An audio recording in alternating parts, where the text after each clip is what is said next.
নমস্কার বন্ধুরা, আজকে আমরা কাঁচা টমেটো আর মসুর ডাল দিয়ে খুবই সুস্বাদু একটা রেসিপি নিয়ে চলে এসেছি। আর এই রেসিপিটা আপনারা যদি একবার বানিয়ে খান বারবার খেতে চাইবেন, এতটাই সুস্বাদু হয়। তাহলে আসুন দেখে নিই আমাদের আজকের রেসিপি। সবার প্রথমে আমি এখানে নিয়েছি 1 বাটি মসুর ডাল। এবার এই ডালগুলোকে আমি ভালো করে ধুয়ে নেব, একটা বড় বাটিতে নিয়ে নেব। এখন জল দিয়ে ধুয়ে নিতে হবে ভালো করে।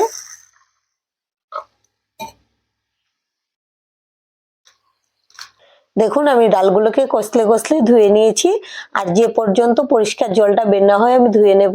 এবার জলটাকে ফেলে দেব, আবারও জল দিয়ে ধুয়ে নেব। আমি মোট ডালগুলোকে 3 বার ধুয়ে নিলাম। দেখুন এবার কিন্তু জলটা পরিষ্কার বেরিয়েছে। এখন আমি এভাবে ডালগুলোকে জলে ভিজিয়ে রেখে দেব। আর এদিকে গ্যাসে একটা কড়াই বসিয়েছি, এখন দিয়ে দেব সর্ষের তেল। এই রান্নাটা সর্ষের তেলেই করবেন, তাহলে বেশ ভালো লাগে খেতে। এখন তেলটাকে ভালো করে গরম করে নেব। আর এখানে নিয়েছি আমি পেঁয়াজ কুচি, এই পেঁয়াজ কুচিগুলো তেলের মধ্যে দিয়ে দেব।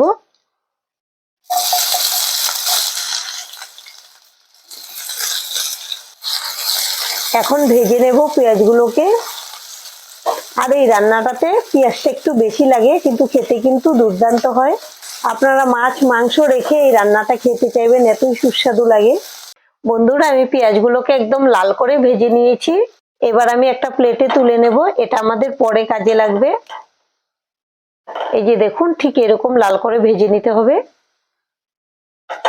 কড়াইতে অনেকটা তেল রয়ে গেছে, এই তেলেই আমি ফোড়নটা দেব।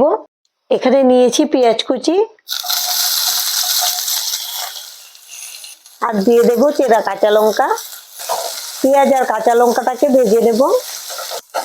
খুব বেশি ভাজার দরকার নেই, একটু নেড়ে চেড়ে ভেজে নিয়েছি। এবার আমি আগের থেকে ধুয়ে রাখা ডালগুলো দিয়ে দেব।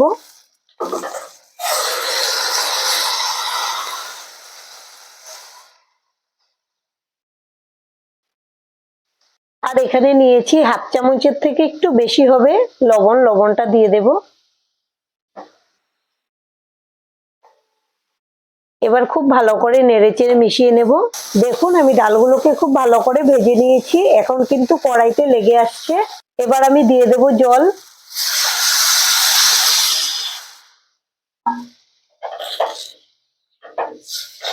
বাটি দিয়ে আরো 1 বাটি জল দিয়ে দেব।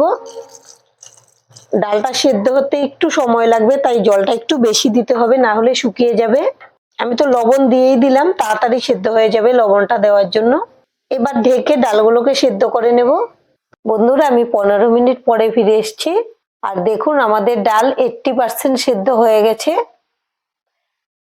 আর ডালটা সেদ্ধ হওয়ার পর অনেকটাই জল শুকিয়ে গিয়েছিল, তাই আমি এতে আরো গরম জল এড করে দিয়েছি। একদম শুকনো হয়ে গেলে ভালো লাগবে না, এটা মিডিয়াম থাকতে হবে। এখন আমি এই ডালটাকে নামিয়ে সাইডে রেখে দেব। আর এদিকে গ্যাসে একটা কড়াই বসিয়ে দিয়ে দিয়েছি সর্ষের তেল। আর দেখুন তেলটাকে আমি খুব ভালো করে গরম করে নিয়েছি। আর এখানে নিয়েছি 4টা শুকনো লঙ্কা দিয়ে দেব। লঙ্কাগুলোকে লাল করে ভেজে নিতে হবে। লঙ্কাটা ভাজা হওয়ার পরে আবারও আমি দিয়ে দেব পেঁয়াজ কুচি। এখানে খুব বেশি দেইনি, অল্পই দিয়েছি। আর নিয়েছি এখানে রসুন কুচি, রসুন কুচিটাও দিয়ে দেব। আর নিয়েছি 4-5টা চেরা কাঁচা লঙ্কা ঝালের জন্য। এই রান্নাটা কিন্তু একটু ঝাল ঝাল হলে ভালো লাগে বেশি, তাই আমি লঙ্কাটা 2 বারে একটু বেশি করেই দিয়েছি। এবার এগুলোকে ভেজে নেব। আর বন্ধুরা এই রান্নাতে কিন্তু পেঁয়াজ আর রসুনটা একটু বেশি লাগে, পেঁয়াজ রসুনটার জন্যই রান্নাটা বেশি সুস্বাদু হয়। আমি সবগুলো একসঙ্গে ভালো করে ভেজে নিয়েছি। আর এখানে আমি 4-5টা টমেটো কেটে ধুয়ে নিয়েছি, দিয়ে দেব।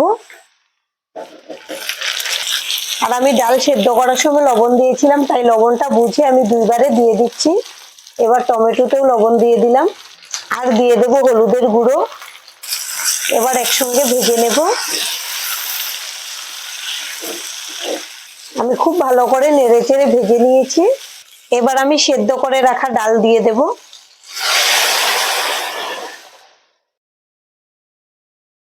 দেখুন আমি সম্বারটা খুব ভালো করে দিয়ে দিয়েছি, আর বলকও চলে এসছে। আর যেহেতু আমাদের এই কড়াইটা ছোট, তাই সম্পূর্ণ ডাল এটার মধ্যে ধরেনি। এখন আমি এই ডালটাকে নামিয়ে সাইডে রেখে দেব।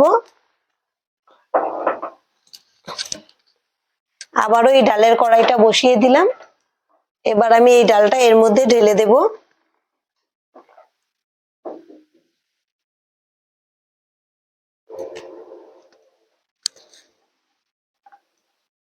আর আমাদের ডাল তো 80% সেদ্ধ হওয়ার বাকি ছিল, এবার টমেটোর সঙ্গে পুরো সেদ্ধ হয়ে যাবে।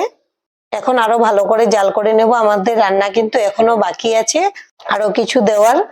বন্ধুরা আমি আরো 10 মিনিট খুব ভালো করে জাল করে নিয়েছি। এবার দেখুন আমাদের টমেটো আর ডাল খুব ভালো করে সেদ্ধ হয়ে গেছে। আর এখানে আমি প্রথমেই যে ভেজে নিয়েছিলাম পেঁয়াজগুলো, এগুলো দিয়ে দেব আর ভালো করে মিশিয়ে নেব। আর আমাদের এই রেসিপিটা দেখে যদি আপনাদের ভালো লাগে তাহলে একটা লাইক দিয়ে দেবেন। আপনাদের একটা লাইক আমাদেরকে অনেক উৎসাহ দেয় নতুন নতুন ভিডিও বানাতে। আর আমাদের পাশে থেকে আমাদের চ্যানেলটিকে সাবস্ক্রাইব করে নেওয়ার জন্য অনুরোধ রইল। আর এই ডালটা দিয়ে আপনার গরম গরম ভাতের সঙ্গে বা রুটির সঙ্গে পরিবেশন করতে পারবেন, খুব ভালো লাগে খেতে। এখন আমি গ্যাসটাকে অফ করে দেব। আর আজকের ভিডিওটা এখানেই শেষ করব। সবাই ভালো থাকবেন, সুস্থ থাকবেন। সম্পূর্ণ ভিডিও দেখার জন্য অসংখ্য ধন্যবাদ।